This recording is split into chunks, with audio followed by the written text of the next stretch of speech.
Okay. You said you were the first black, so if you can go into that story. Yes, we were the first blacks to go to Major Bent. My father felt that why should I have to walk past the school because of the color of my skin to go to a school? And I will be very honest with you. No problems.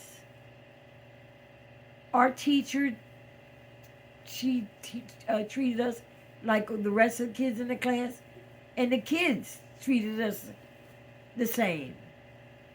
We didn't have any problems at all, which made me know that segregation is something that you're taught to do, and to not like someone because of the color of their skin is something that we're taught. Then when I went on, I taught at Stilton Elementary. But one year, they sent me to High Spire,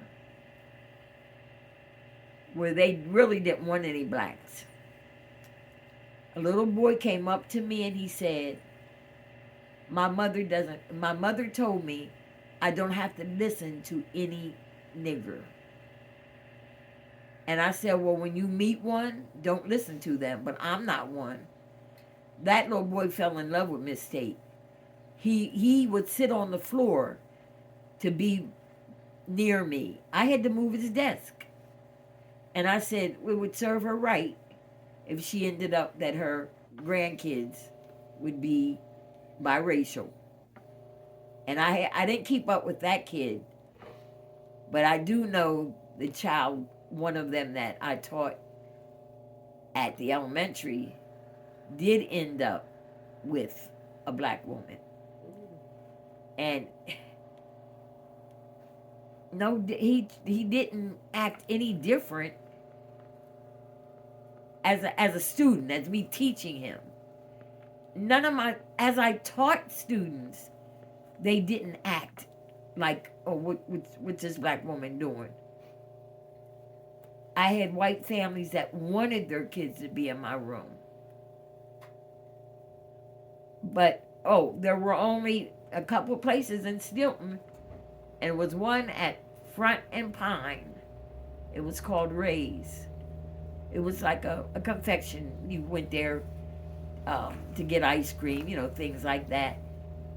Well, we knew that we, as black people, could not go in that store. So we just didn't go in it.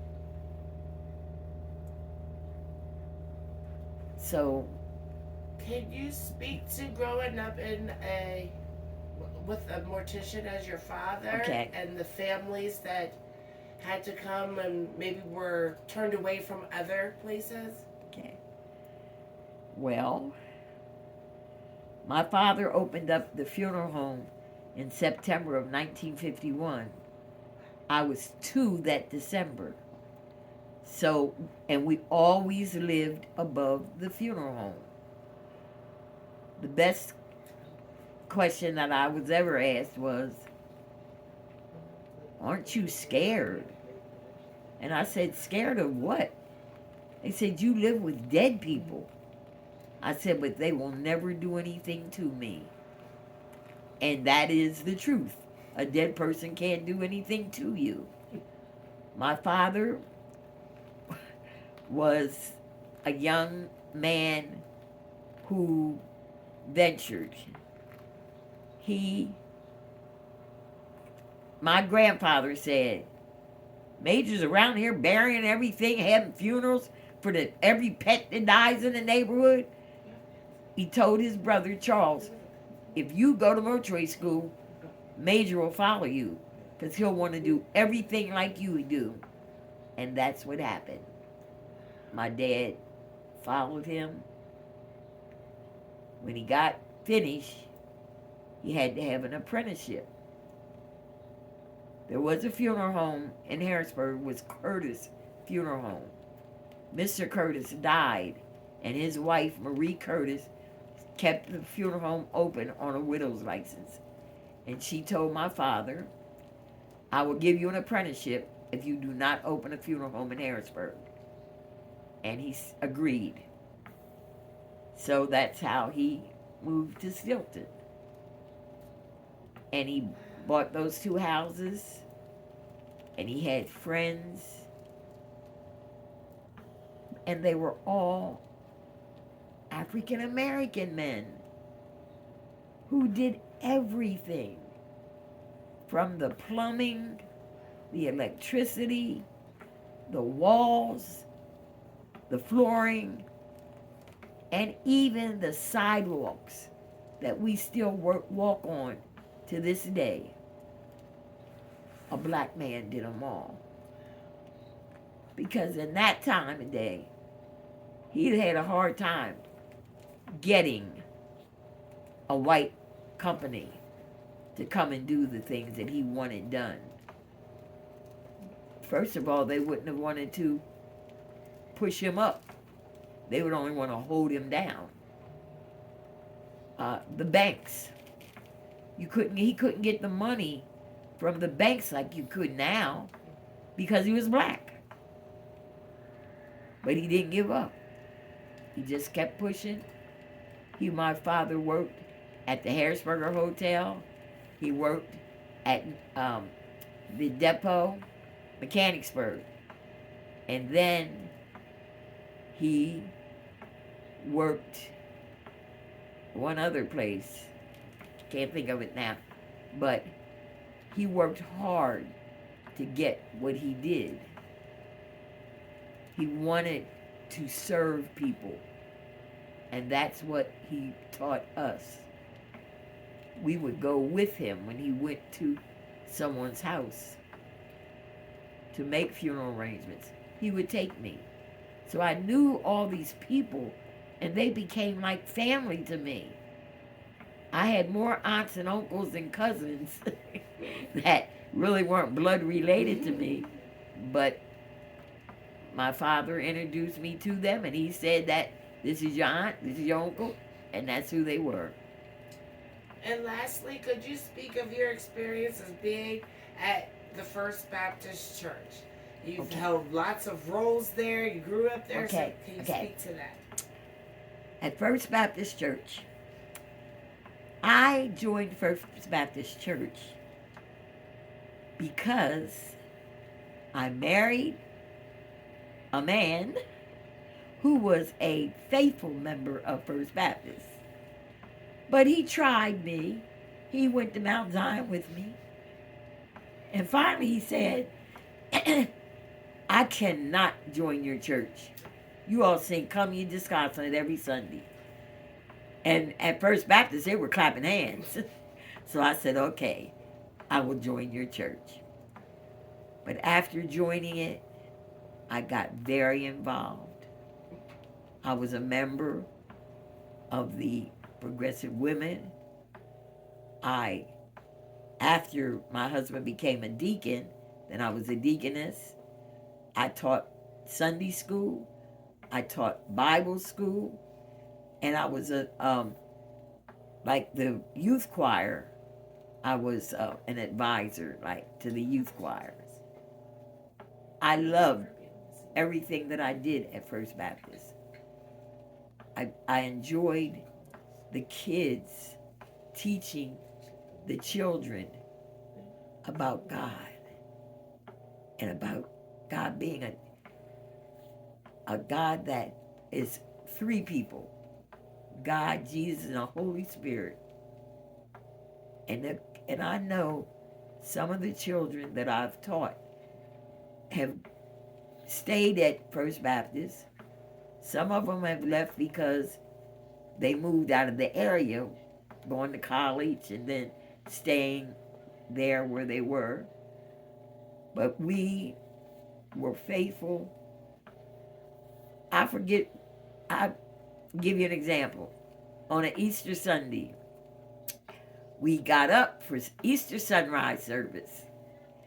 Then we had Sunday school. Sunday school had a program, and you had your regular church service. So we were at church almost all day. It didn't matter. We loved it. We enjoyed it. But I say to the kids now, I guess you all thought they're crazy because we were church was where we loved and got entertainment from. Oh, I forgot. I was a member of the choir and I loved it, every minute of it. To this day, I still love singing. I think that First Baptist is a wonderful, has been in my life, a wonderful church. I was, I joined there as a young person because I got married very young, and I joined, and became very involved. The people, yes, even to this day, the members are very loving and very kind.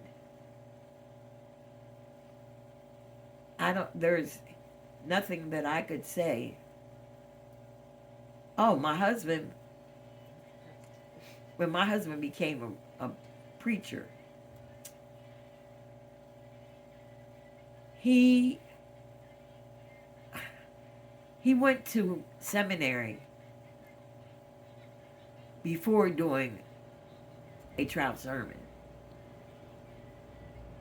One of the former pastors, Reverend Earl Bartley, died. And we went to Virginia where he was living then and for the service. And my husband did some things, and a couple of the men said to him, "You may not know it, but you've been called to preach." Well, my husband then, of course, he prayed and thought about it, entered seminary. And he graduated from Virginia University, a theological program. He did it. He loved it. We met so many different people that are still in our lives that you will never ever be able to forget. Like one of his teachers was Reverend Dr. Jeremiah Wright, and he is from Chicago, but he traveled to Virginia for his classes. He was a wonderful teacher, but he became a very, very good friend. He would check on us, especially when I became ill. He really would check on us, make sure we were all right. Well, still, we have a lot of friends from his seminary class. Also from his undergrad at Howard. We still have friends, and one just passed this week. I know he probably wants to go to Boston, because that's probably where it will be. But we kept in touch over the years. And what's really odd too is that some of the people that we went to high school with are still white, are still our friends today. Even though back then, we were treated differently by some different people. But we never experienced that in school. The teachers were always very kind and treated everybody the same way. And then, cousin, for the last part, what advice or what would you like for the future young ladies, young men to know? How do we stand tall? How do we keep this going with all we've been through? We're still here. So how do we do that? My best advice is you have to have the Lord. He has to be in your life. You have to pray. Prayer is so important. Prayer changes things. I would tell anybody, I don't know how people make it that don't know the Lord. I don't know how they could ever get through some of the things that they have to go through in life without knowing that He's right there with them. I would tell any young people, go to church. Get involved with the youth. Your thoughts are as important as anybody else's. So tell those to the pastors and the leaders of the church. We're going through a time now where a lot of young people aren't going to church. And I don't know why. It could be because their parents didn't have them in church as they were coming up. A lot of people want to blame it on just the fact that we had the COVID going on. And then people didn't want to get infected. They stayed home. We could watch church on TV. And so they weren't involved. But that's over with. Everybody needs to get involved. And if you're afraid, wear gloves and a mask. That'll protect you. But get involved in your church so that you can grow and know more about the Lord. Because they will teach you through Sunday school and our sermons on Sunday are teaching us. The thing that I've been telling my husband is that it still amazes me how much of what's going on today in the world, you can find it right in the Bible. It's right there. Thank All you, right, thank Hazard. you. Thank you.